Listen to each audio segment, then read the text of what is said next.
بسم اللہ الرحمن الرحیم۔ السلام علیکم۔ اس کی جوانی ڈھل گئی تھی، کچرے کے ڈھیر سے پلاسٹک، لوہا اور ردی چنتے چنتے گو کہ کام مشقت والا تھا، مگر رزق حلال کمانے کے لیے اٹھائی گئی مشقت بھی مومن کے لیے عبادت کا درجہ رکھتی ہے۔ یوں ہی اس مرد مومن نے بھی اپنی مشقت کو عبادت سمجھ رکھا تھا۔ کچرے کے ڈھیر سے بسا اوقات اسے گلے سڑے پھل یا دوسری کھانے پینے کی اشیاء بھی مل جاتی تھی۔ وہ خود ایسی چیزیں اٹھا کر کھا لیتا تھا اور جو کچھ بھی ملتا اس میں سے آدھا کھاتا اور باقی کا آدھا بچا کر رکھ لیتا تھا تاکہ اپنی بیوی کو کھلا سکے، مگر بچوں کو کبھی اس نے کچرے کے ڈھیر سے اٹھائی ہوئی چیز نہیں کھلائی تھی۔ اس کے ساتھیوں نے ایک بار اس سے پوچھا تھا کہ تم کچرے سے اٹھا کر جو بھی چیز کھاتے ہو آدھی بچا کر کیوں رکھ لیتے ہو؟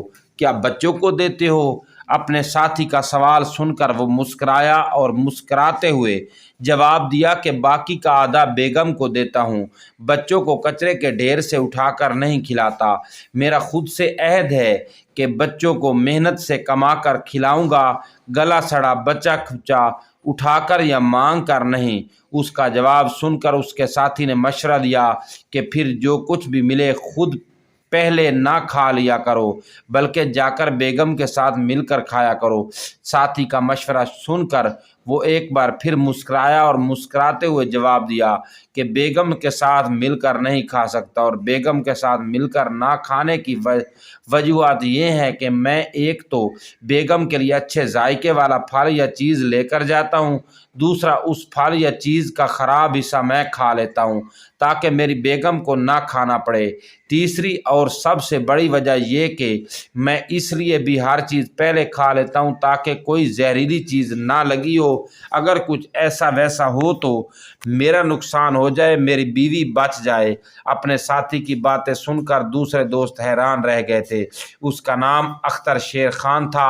اس کی عادت تھی وہ ہفتہ بھر علاقے میں گھوم پھر کر کچرا کنڈیوں سے لوہا، پلاسٹک اور ردی وغیرہ جمع کرتا رہتا تھا۔ جمعرات والے دن وہ جمع کیا گیا سارا مال بیچتا اور ان پیسوں سے گھر کا راشن لے کر آ جاتا تھا۔ پچھلی چند سالوں سے مہنگائی چوکنی رفتار سے بڑھی تھی، جبکہ اجرت وہیں پر کھڑی تھی، لہٰذا گھر کا چولہا جلتا رکھنے کے لیے سارے گھر والوں کو کچھ نہ کچھ قربانی دینی پڑتی تھی۔ فیصلہ یہ ہوا تھا کہ بچوں کو 3 کی بجائے 2 وقت روٹی ملے گی، جبکہ وہ دونوں میاں بیوی 2 کی بجائے 1 وقت روٹی کھائیں گے تاکہ بچوں کا پیٹ بھر سکے، ورنہ اتنی محدود آمدنی چولہا جلتے رکھنا ممکن نہیں تھا۔ آج کے دور میں کڑی محنت کے بعد بھی ایک مزدور کے گھر میں کئی بار فاقہ ہوتا ہے، اس کے ساتھ بھی ایسا ہی ہو رہا ہے۔ کئی بار بچوں کو بھی پورا دن بھوکا رہنا پڑ رہا ہے، اور بھوکے بچوں سے نظریں نہ ملانے کی وجہ سے اختر سارا دن گھر نہیں آتا تھا۔ وہ دہلیز سے باہر چھپ کر انتظار کرتا رہتا تھا۔ بھوک سے بلکتے معصوم بچے جب روتے روتے تھک کر سو جاتے تھے تو وہ گھر میں داخل ہوتا تھا۔ 2 سال پہلے کی بات ہے کہ ایک بار جمعرات والے دن اختر اپنا جمع شدہ سامان بیچ کر گھر واپس آ رہا تھا۔ 4 ظالم ڈاکوؤں کے ہتھے چڑھ گیا۔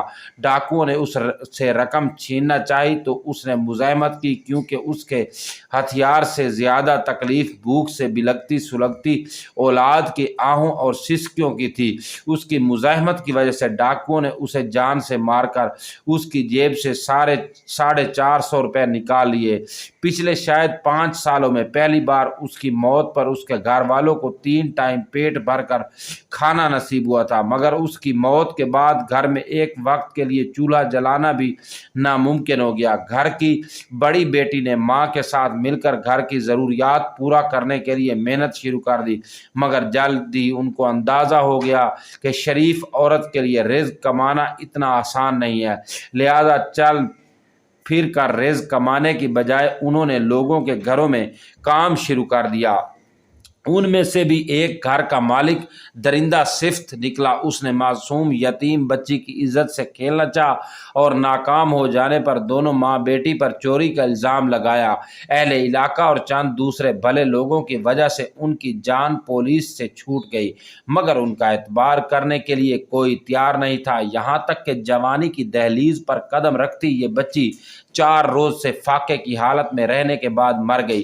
لوگ سچ کہتے ہیں، عورت فطرتاً ماں ہوتی ہے۔ جب بچی کو اپنی موت سامنے نظر آنے لگی تو اس نے اپنی ماں کو مخاطب کر کے وصیت کرتے ہوئے کہا کہ میں مر جاؤں تو مجھے دفن نہ کرنا، میرا گوشت ابال کر میرے بہن بھائیوں کو کھلا دینا۔